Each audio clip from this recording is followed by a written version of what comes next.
Hi everyone, it's Anthony and Rachel. Hi. From Don't Crop Me Now, and we're going to do a late January tour of our plots so you can see where we're up to and what we've been doing since Christmas. So we're going to start at the greenhouse. We're on 5B at the moment, and as you can see there's not really much in there, which is what you'd expect at this time of year because this greenhouse is not heated and we are in the northwest of England. So we do have some overwintering onions. So these are here, and you can see they're starting to grow reasonably well, and as it starts to warm up they will pick up quite quickly. They do give you about a month head start really on planting the ones which I've just started at home under heat. We've also got a few, they're actually field beans rather than broad beans, and I'm just growing them as a tester in the manure to make sure that it is free of any really bad herbicides, and it's all looking really promising so far. We're not expecting any problems with that really because it comes from a supplier that supplies a lot of allotment grounds, but it's better to be safe than sorry. Other than that, in there it's pretty much just a little bit of storage, and we've got one lone little giant chili plant there which I had promised to somebody else, but I don't think they managed to pick it up. I have to say it's not looking 100% great, so I don't know if that one is still alive. It's been pretty cold in there. And if we have a look at 5B, so you can see the actual beds themselves probably don't look that different. So we have done some pruning. So I think since the last video we've done some pruning on these trees.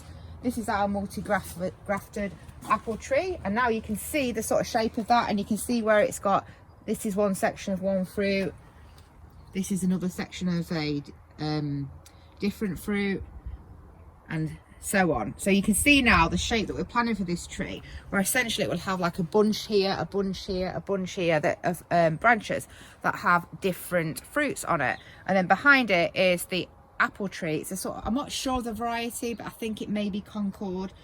That is a pretty productive, apple tree. So there we go, pear tree. So we've just shaped that a little bit. We also had a delivery of wood chips that came for the communal area of the ground for everybody to take. So we've got a little bit of a pile of them there because we're going to be using, we've put some wood chips on our path just on 5B, but we are going to be using some of those wood chips on the communal flower and fruit area that we've been working on in the border.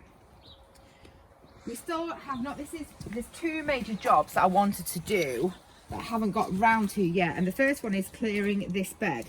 So this it is a strawberry bed, but as you can see there is lots of, mainly there's a few brambles and things, but the worst one is this creeping buttercup, and this was literally one plant in the summer. So this will give you an illustration of what happens if you leave just one creeping buttercup in.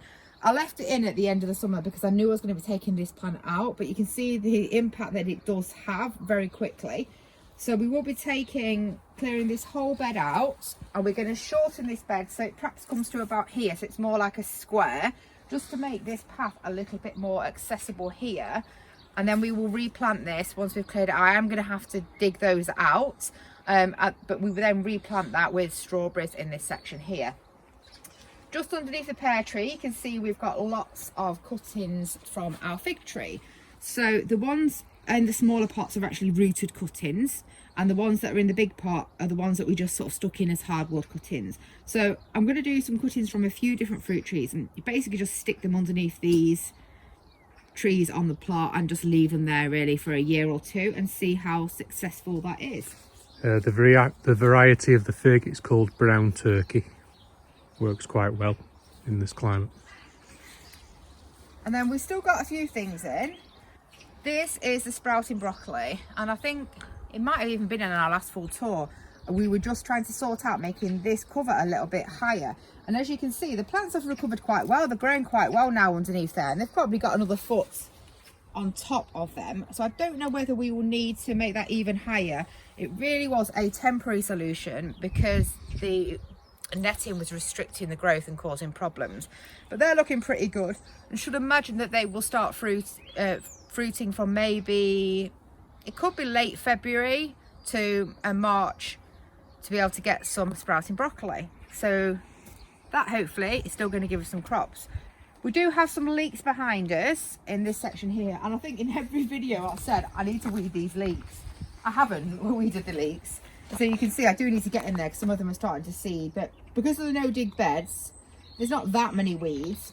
I was a little bit concerned that these leeks actually had leek moth, because the ones that were on this bed most certainly did have some leek moth.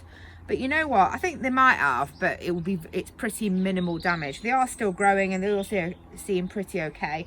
So I'm going to leave them like that. I mean, hopefully over the next few weeks I'll get around to just pulling the weeds out, but we'll probably eat those as small baby leeks. We did spread a little bit of the manure out. So we had to, like we were saying, we wanted to test the manure to make sure it was herbicide free, because we had so much we couldn't fit in our storage area. So we did have to put it on a couple of beds, and that was one of the ones here. So you can see we just spread the manure out. If you are thinking about doing no dig, one of the tips that I'll give you, and it was a mistake that we made when we did our first no digs, is when you put your composted material on the top, you do really need to do a good walk and shuffle over the top to ensure that that nice and airy composted material actually has contact with the ground, or it will dry out quite quickly. Obviously at the moment it's really wet, so I'm not going to do that yet, but in a month or so I will walk all over these beds, and obviously that will drop the level a little bit, even though there's this a large amount of manure that we put in. On this bed we do have still parsnips in, and it's on my to-do list today to take out half of these parsnips, and I think I will blanch and freeze them, just because if I don't start dealing with some of these crops now, I literally end up with late February to early March like a billion Brussels to deal with, a billion parsnips. It can feel a bit like that, so I'm going to try and do half of them. I think we'll take them out this afternoon actually, and I can do some stuff with them tomorrow. Other than that, on the rest of the plot there's not really that much in. We did have a small fire to burn a raised bed that was rotten. We are allowed fires on our plots, but they are quite restricted in terms of time and time of year and the time you can have fires for, and obviously they do need to be in a controlled way, and this is because this is in a really pretty built up suburban area. So we have that one fire, and I think we may have one more fire before the time period for fire runs out.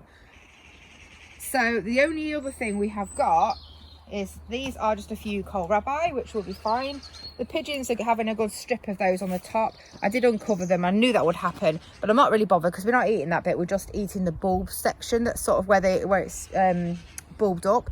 So I'm not really worried about the fact that pigeons are having a bit of a nibble on that. On this bed here, where the green netting was, that had the Swedes in, which we have now harvested, and I just put that netting back over because we do have a problem on this ground. Surprisingly enough, don't seem to be bothering with 5B, but they love 4, with cats that like to dig in our lovely no dig beds and leave their business. So I put that back over just because I thought it might look very tempting to the cats, just to see if that puts them off. So that's why some green netting randomly on a bed. So other than that, on 5B, we've just got our manure storage area, which is still there. And we probably won't put that out until, I imagine, March. So early March is probably about realistic. And also, this is now empty. There's some compost in there, which I will use for remulching on the beds anyway. So that is 5B. So now let's move over to plot 4. And plot 4 was our original plot when we first took on a plot on Granville Park. And again, we haven't got massive amounts in because we have been cropping quite well really over winter, but the garlic is looking really good. So that's here. I have not weeded this bed at all since planting them. This was mulched with our homemade compost, so you can see that there is the odd few weeds that I've got in there. Because it's quite wet and it's still quite cold, they're not really growing that much, so I'm not going to worry about them. But if we get a bit of a dry few days, I'm going to give them a little hoe. In here is the carrot bed. There's probably about half of those left, and as you can see, the frost, even though they've got a covering with this glass cube, the frosts have got to the tops of those because we have had some really cold weather since Christmas. But they are still absolutely fine to eat, and we are still having meals from those carrots. So I imagine there's probably another 10 to 12 meals in there, or some sort of bulk cooking. Other than that, as you can see, most of the beds are clear, so that's a clear bed. We did have some overwintering cauliflowers in that one, which have now been cleared. So if Anthony turns around and we have a look at the rest of the plots, again, it's mainly cleared beds, which is what you would expect at this time of year. You can see our Bramble apple tree. We have had a good prune and shape of the Bramble apple tree. You can see we've taken a few quite big branches out. For example, here was coming a little bit over the path. So this is a really good time of year to prune your apple and pear trees, because they respond quite well to having a really good cutback at this year without too much massive growth the next season. So that's one thing that we did do. Then again, a lot of empty beds. We've got some Jerusalem artichokes in here, which I have not harvested yet, but I probably will. I'm thinking about having a go at fermenting these and using them. Apparently you can use them like you would water chestnuts in Chinese type stir fries, and they taste quite similar, so I'm going to have a go at that. There shouldn't be a huge harvest in here. We grow them in this bucket because they do take over your land and are very difficult to get out, so we only want a few anyway, and that works quite well. We have chopped down all the raspberries which are on this frame behind us, so they're pretty much ready to grow and to restart this season. We've chopped down the dahlias, and here we leave our dahlias in, and I know that's a little bit controversial. Some people think it's a really bad thing to do, to leave your dahlias in, but it works really well for us because the ground that we have got is really well draining. So all we've done here is we've mulched over the tops with some of the manure, just to try and make sure the crowns themselves are protected from frosts. This one dahlia here, this massive one, which is this one, I am going to have to split quite a bit off this year. It's a crazy plant. In fact, last year I split loads off, and that's one of the problems that you have if you leave your dahlias in. They get massive, really big. So you can split sections of the crown off, and we will be doing that. The support structure that Anthony and his friend Mark put in last year is, I went round and reattached a few bits where they'd come undone, but other than that it's looking really good. So we won't need to do anything hopefully with that this spring. We'll just sort out this one dahlia, and then we'll get a massive display of dahlias all across the plot, really for just about zero work.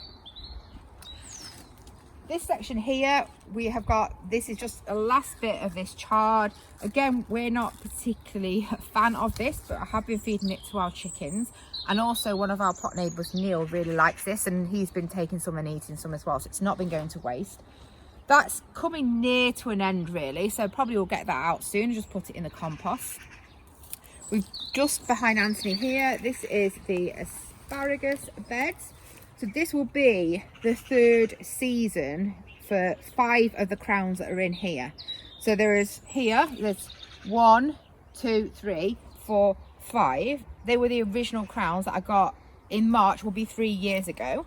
And then I did put another one in here and another 3 crowns there, because they seem to sell them in funny numbers where I was getting them from.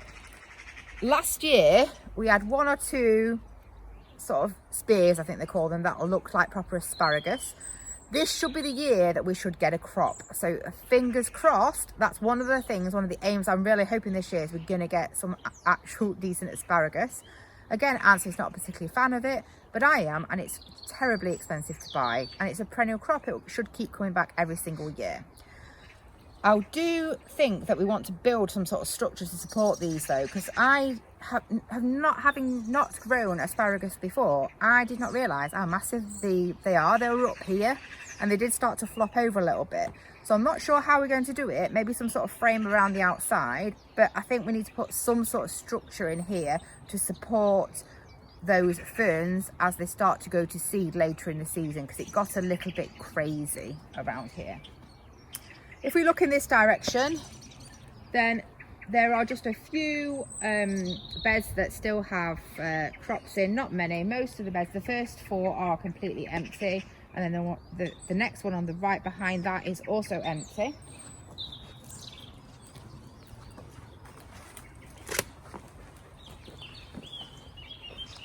We do have the last bit. This kale is like never ending, this stuff. This was actually planted in spring, and you see this top stuff has actually got some really good new growth on it. So I was going to cut it out and get rid of it, but this spring planted here and the one in the background was the autumn planted, which is meant to be for overwintering. And I'll be honest, I can't really see that much difference between them both really. So we probably will crop this over the next month. I am planning to make some barges for freezing using this kale, so I'll probably use a mixture of the two. We still have a lot of Brussels in, as you can see. They did pretty well.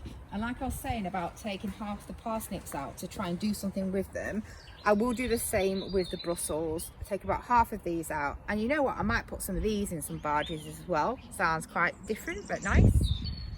Behind us again, some more clear beds. Some parsley in the small bed on the back, and there's a little bit more garlic, some normal garlic, and also some giant garlic, which is growing well. That was actually planted about, I think it was about 5 or 6 weeks after the other garlic. But if you have a look at it, pretty much looks like it's caught up really. So that was looking still pretty good.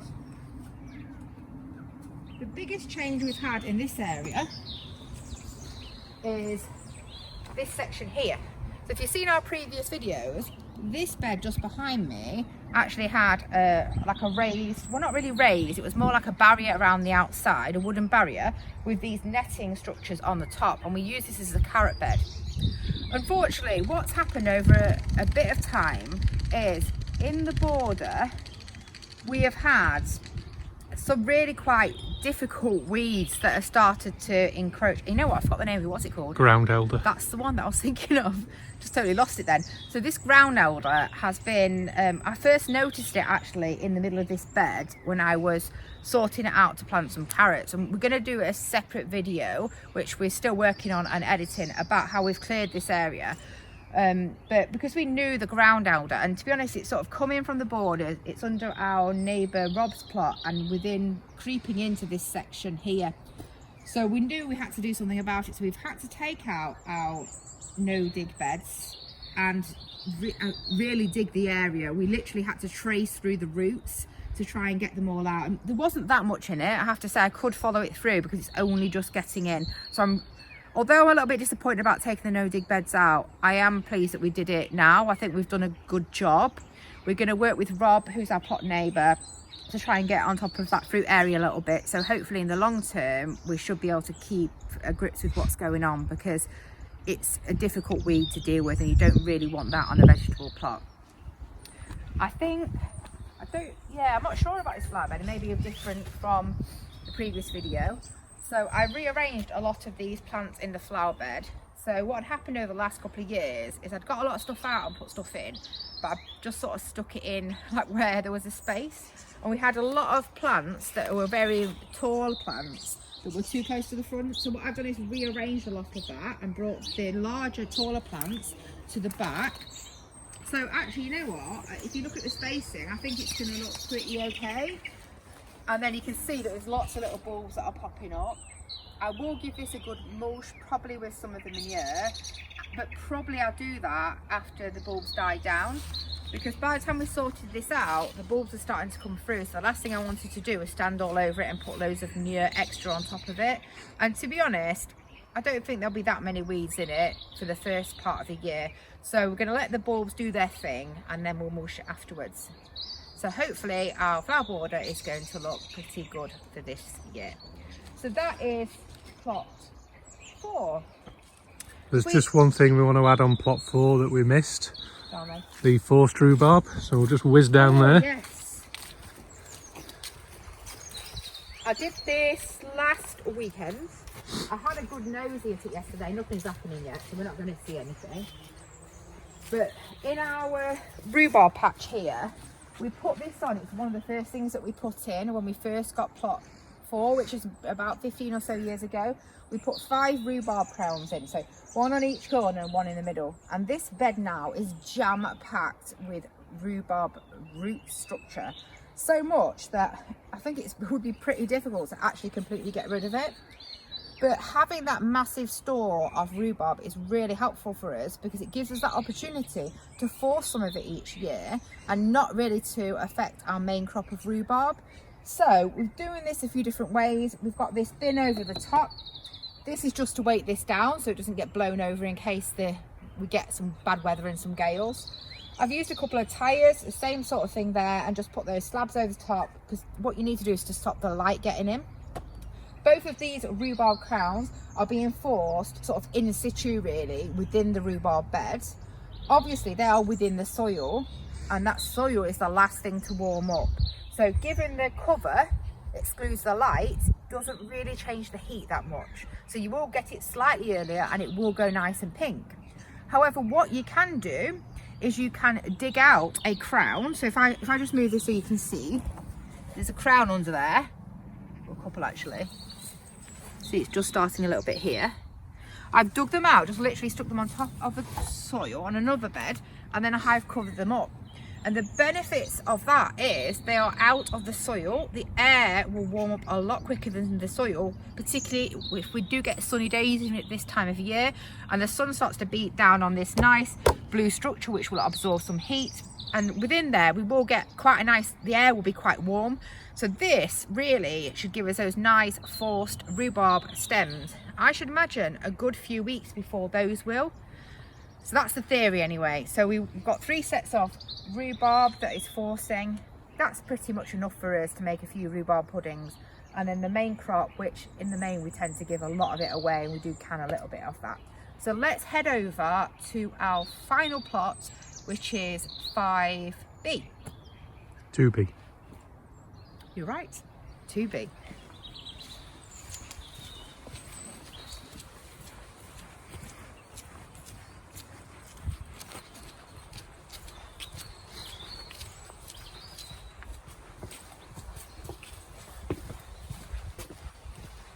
So 2B is the most recent plot that we have, well, not the most recent plot that we've taken on, because that was 5B, but the most recent plot that we've done a lot of work on.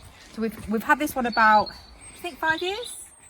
Something like that. Yeah, 5 or 6 years. But it used to be predominantly a fruit plot with composting down the back, and we really wanted to invest in a polytunnel. So we had to have a complete restructure to be able to get this polytunnel in.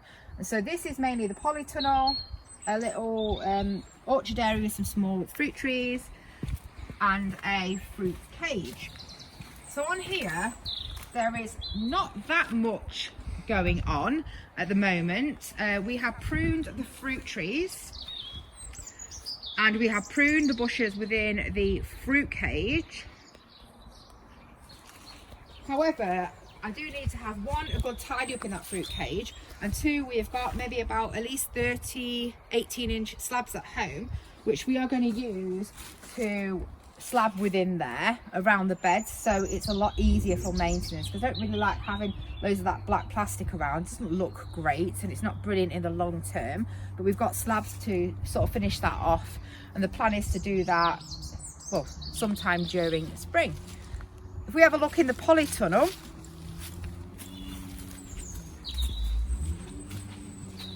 I have not yet had a clean of this polytunnel. You can see here, Anthony has a look. Well, you've got a lot of sort of algae on that. It needs a good clean. So we've got a few things growing in the polytunnel. There is some kohlrabi, and so one of the most successful things has actually been that pak choi at the back.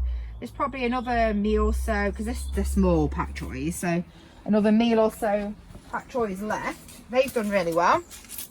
To Anthony's right, there is some little baby spinach leaves. That one is the parsley, I think. Parsley. There was some coriander there, which is not like the cold actually. And there's a few little radish left in, but they haven't fattened up that great, so I'll probably just take them off and put them in the compost. Other than that, in here we've been using it to store the potatoes, so they are not getting absolutely soaked through in this weather, and that's worked really, really well for us actually. This cube here, which at the moment has just been used for storage, what we're actually planning to do is we're planning to move this in a temporary way. The area where we dug out all the ground elder at the front of plot 4, we're going to move this out to there, and we're going to build a frame with polythene over the top, and we're going to use this again as a manure self-heated composting cube, like a propagation station I guess, but we're going to do this outside. So this obviously is insulated anyway. I'm going to find some way of insulating it a little bit better around the outside. The reason we're doing that is, one, it takes up a lot of room within the polytunnel. It's like probably over a quarter of the space on this side, because our polytunnel is only 10 by 15. It's not massive. So in the summer it didn't really get used that well. I did grow a few things up the side, but it wasn't brilliant, and it seems a bit of a waste of space when we could be using that bed better. And two, it worked really well in theory for heating up an area to start your seedlings off, but obviously we put fresh manure in there, so there was a lot of manure flies as it started to rot down. They tend to hang around on the top bit here, so they don't bother you, it's not that bad. But I've been reading a lot online that when you have these manure flies, certain types of birds like crows can sometimes like to peck the top of your polytunnel because they want to get at these flies. And I don't really want to, luckily that didn't happen last year, but I don't want to risk that happening. So I'm thinking maybe we should put it somewhere else. So we're going to try having this outside, but still using it with some fresh manure as an opportunity to gain some heat for those early plants. So I hope you've enjoyed the video today. If you have, please like, comment and subscribe. It only takes a minute, but it really helps our channel. Happy growing everyone. Take care. Bye.